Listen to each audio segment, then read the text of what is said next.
साथ लेकर के आती है जब बेटी का जन्म होता है।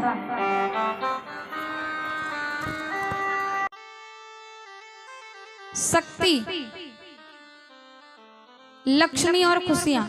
आप सभी ने देखा होगा जब किसी बेटी का विवाह हो, एक गरीब पिता हो, गरीब पिता हो महाराज, उसके पास में 2 वक्त की रोटी खाने के लिए भी अन्न ना हो, पैसा ना हो।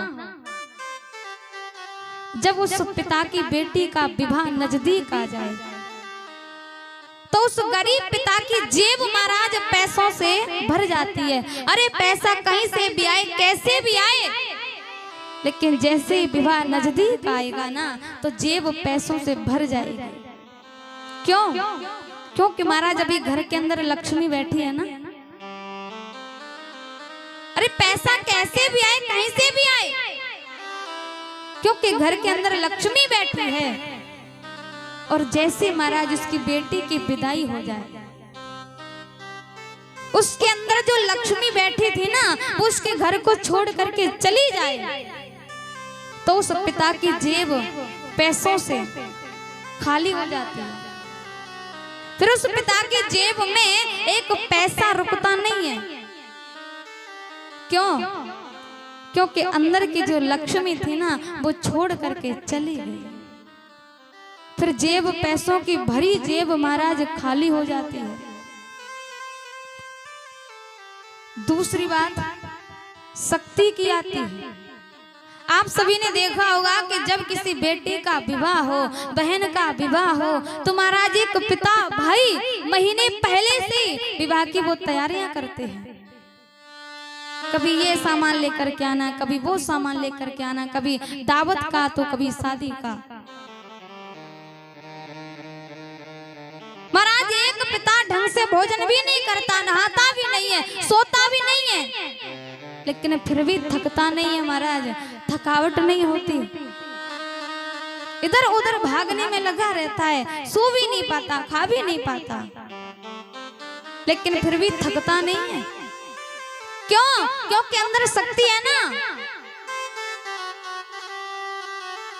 लेकिन जैसे महाराज शक्ति के विदा होने के बाद, उसकी बेटी के विदा होने के बाद, फिर वो पिता महाराज एकदम से टूट जाता है और एक कोने में आकर के गिर जाता है।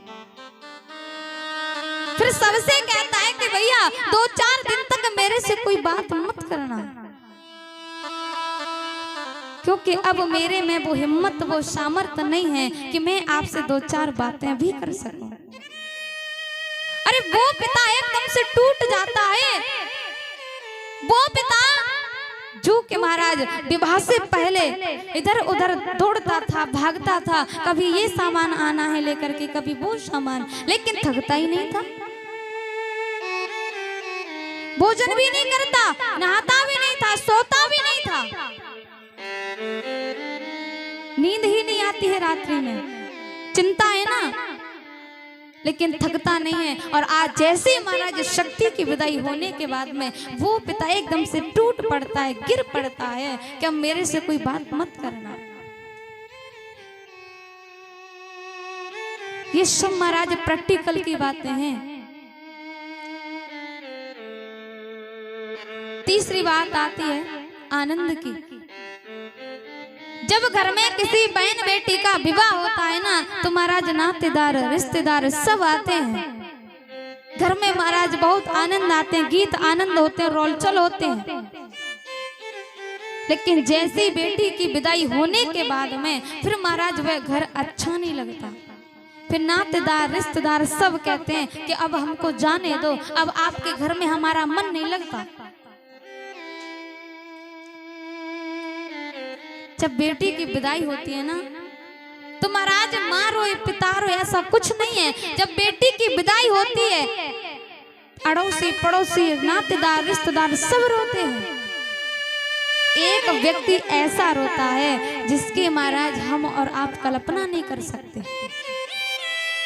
अरे उस बेटी का, बहन का सगा भाई, खास भाई, वो भाई कि जिस भाई ने कभी बहन को बहन नहीं समझा, दीदी को दीदी नहीं समझा। इधर से आया थप्पड़ मार के चला गया, उधर से आया घूंसा मार के चला गया, बाहर से आया बालों को खींच करके भाग गया। वो भाई जब उसकी बहन की विदाई होती है ना, तब वो भाई महाराज रो पड़ता है। तब गांव के खड़े लोग कहते हैं कि तू रोता क्यों है? अरे तूने तो कभी उसको बहन ही नहीं समझा। इधर से आया थप्पड़ मार करके भाग गया, उधर से आया बालों को खींच करके भाग गया। तू आज रोता क्यों है? तो वो भाई कहता है कि मेरी बहन बहुत अच्छी थी। झगड़ा होने के बाद मैं भी मेरे लिए भोजन लेकर के आती। बोलती भैया झगड़ा एक जगह पर है, भोजन कर लो। उसका खास भाई, सगा भाई बहुत रोता है। आज जैसे सीता जी की विदाई हो रही है ना, तो सीता जी भी रो रही हैं। महाराज एक वो समय ऐसी होती है कि भले ही आंखों से आंसू निकले नहीं, लेकिन जब किसी बेटी की बहन की विदाई हो रही हो ना, व्यक्ति महाराज कैसा भी हो, कहीं का भी हो महाराज, चाहे भले ही उसका पत्थर रूपी हृदय क्यों ना हो, लेकिन बहन बेटी की विदाई पर महाराज मनुष्यों के भी आंसू स्वयं निकल आते हैं, स्वयं निकल आते हैं। आज सीता जी भी रो रही हैं। सीता जी की विदाई पर उनकी मैया जनक महाराज स्वयं महाराज रो रहे हैं, जिनको ये दुनिया विदेहराज जनक कहती है ना। आज विदेहराज जनक जी भी अपनी बेटी सीता की विदाई पर आंसुओं को रोक नहीं पाए। सीता जी कह रही हैं कि पिताजी आप रोइए मत, आप तो इतने ज्ञानी विद्वान हैं कि आपने हमें इतना ज्ञान दिया है कि आपने हमें हमेशा समझाया है। मैया से भी कहती हैं कि माँ आप रोइए मत, आप ना हमें मंगल गीत गा करके विदा कीजिए और अच्छे संस्कार, अच्छी शिक्षा दीजिए। तो आज जैसे ही सीता जी सबसे कहती हैं कि माँ आप रोइए मत,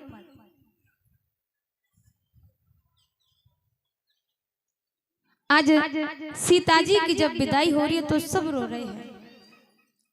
और महाराज इस दर्द को, इस कष्ट को, इस दुख को वही व्यक्ति, वही मैया, वही भैया जान सकते हैं जिन्होंने अपने इन हाथों से अपने हृदय के टुकड़े को किसी दूसरे व्यक्ति को सौंपा हो।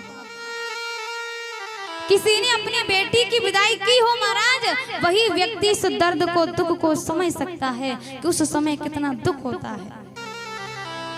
और या फिर वह मैया जान सकती है जिनकी कोई बेटी ना हो, जिनकी कोई बेटी ना हो, वह मैया इस दर्द को जान सकती है। तो आज सीता जी भी रो रो के सबसे कह रही हैं कि आप रोइए मत। मैं गुड़िया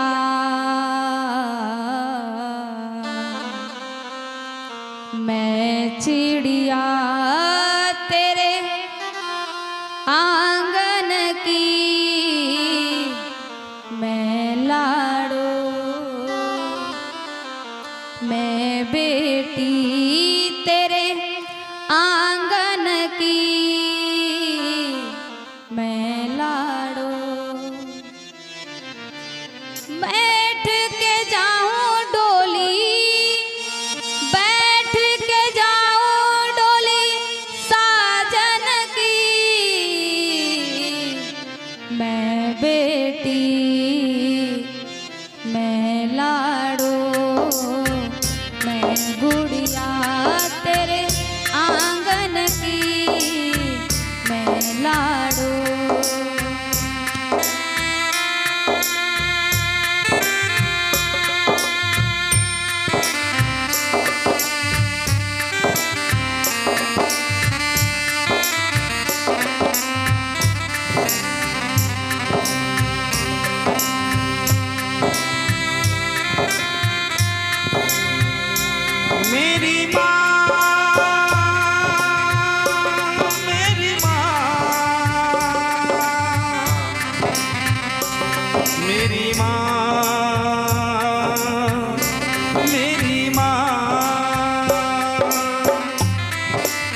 लाड़ो में बेटी में गुड़िया।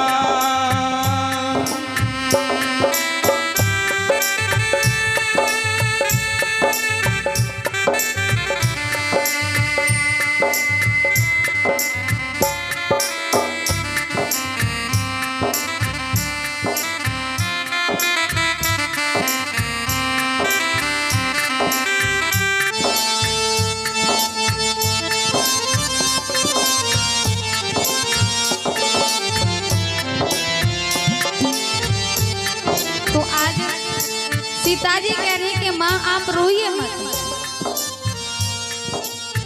मत रो माता क्यों रोती है, बेटी पराया धन होती है। मत रो माता क्यों रोती है, बेटी पराया धन होती है। मत रो माता क्यों रोती है, बेटी पराया धन होती है। मत रो माता क्यों रोती है, बेटी पराया धन होती है। हो धनवान या निर्धन की मैं गुड़िया